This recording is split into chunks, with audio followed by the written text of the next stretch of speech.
భారతదేశ చరిత్రలో గొప్ప యోధులు, సువర్ణాక్షరాలతో లిఖించబడిన పేర్లలో ఛత్రపతి శివాజీ పేరుకు ఎంతో ప్రత్యేకత ఉంది. ఆయన పేరు ఉంటే హిందూ మతం ఉత్సాహంతో ఉప్పొంగిపోతుంది. చిన్నతనంలోనే మొఘలుల దాడులలో హిందూ మతం అంతరించిపోతుందని, వారితో యుద్ధంలో ఓడిపోయి అందరూ చేతులెత్తేసిన వేళ శివాజీ మహారాజు మండే నిప్పు కణికలా దూసుకొచ్చాడు. మొఘల్ రాజులతో ఎంతో వీరోచితంగా పోరాడాడు. అందుకే హిందూమతాన్ని కాపాడిన ఘనత ఒక్క మరాఠా మహారాజు శివాజీకే దక్కుతుందనడంలో ఎలాంటి అతిశయోక్తి లేదు.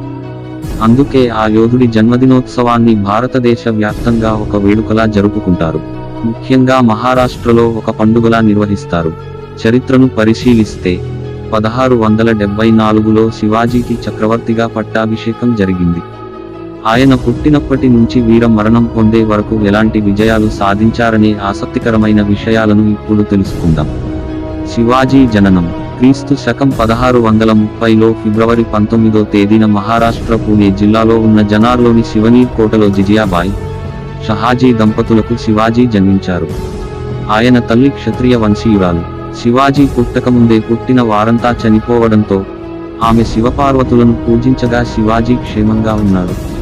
దీంతో ఆయనకు శివాజీ అనే పేరు పెట్టారు. తల్లిదండ్రుల నుంచి శివాజీ మహారాజ్ కన్న తల్లి దగ్గరే పరమత సహనం, మహిళల పట్ల గౌరవంగా ఉండటం నేర్చుకున్నాడు.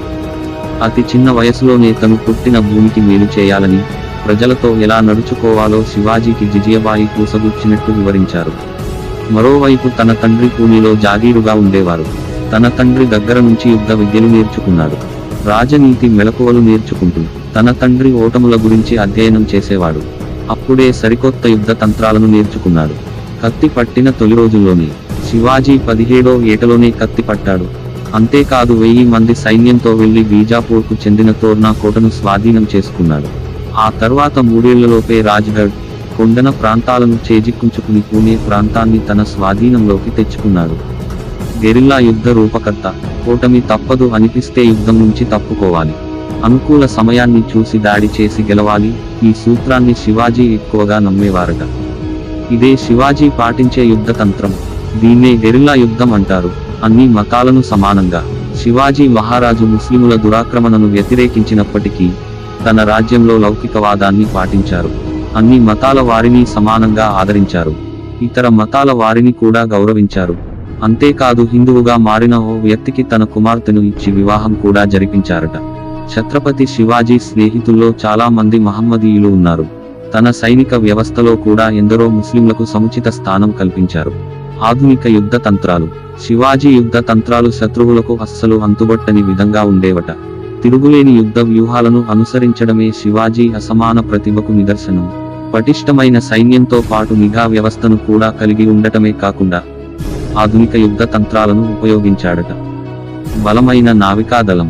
శివాజీ మహారాజ్ పటిష్టమైన నావికా దళం మరాఠాలకు మరింత బలాన్ని పెంచింది. ఇందుకు శివాజీ వేసిన బలమైన పునాదులే కారణం. విదేశీ దండయాత్రల నుంచి కాపాడటానికి అవి ఎంతగానో ఉపయోగపడ్డాయి. ఆ కాలంలో ఏ రాజులకు ఇలాంటి ఆలోచనలు రాకపోవడం గమనార్హం. అఫ్జల్ ఖాన్తో సమావేశం. యుద్ధంలో భయంకరమైన అఫ్జల్ ఖాన్ ముందుగానే శివాజీ యుద్ధ తంత్రాలను, గెరిల్లా యుద్ధం గురించి తెలుసుకుని శివాజీని రెచ్చగొట్టేందుకు తనకు ఎంతో ఇష్టమైన దుర్గామాత దేవాలయాన్ని కూలగొట్టాడట. అదే సమయంలో శివాజీ కుట్రలను పసిగట్టి తనను సమావేశానికి ఆహ్వానిస్తాడు. మరాఠా యోధుడిగా అదే సమయంలో శివాజీ మహారాజ్ ముందుగానే తన ఉక్కు కవచాన్ని వేసుకుని చేతికి పులిగోరు ధరించి అక్కడికి వెళ్తాడు. అందులో శివాజీ, అఫ్జల్ ఖాన్ కేవలం అంగరక్షకులతో మాత్రమే హాలులోకి వెళ్తారు.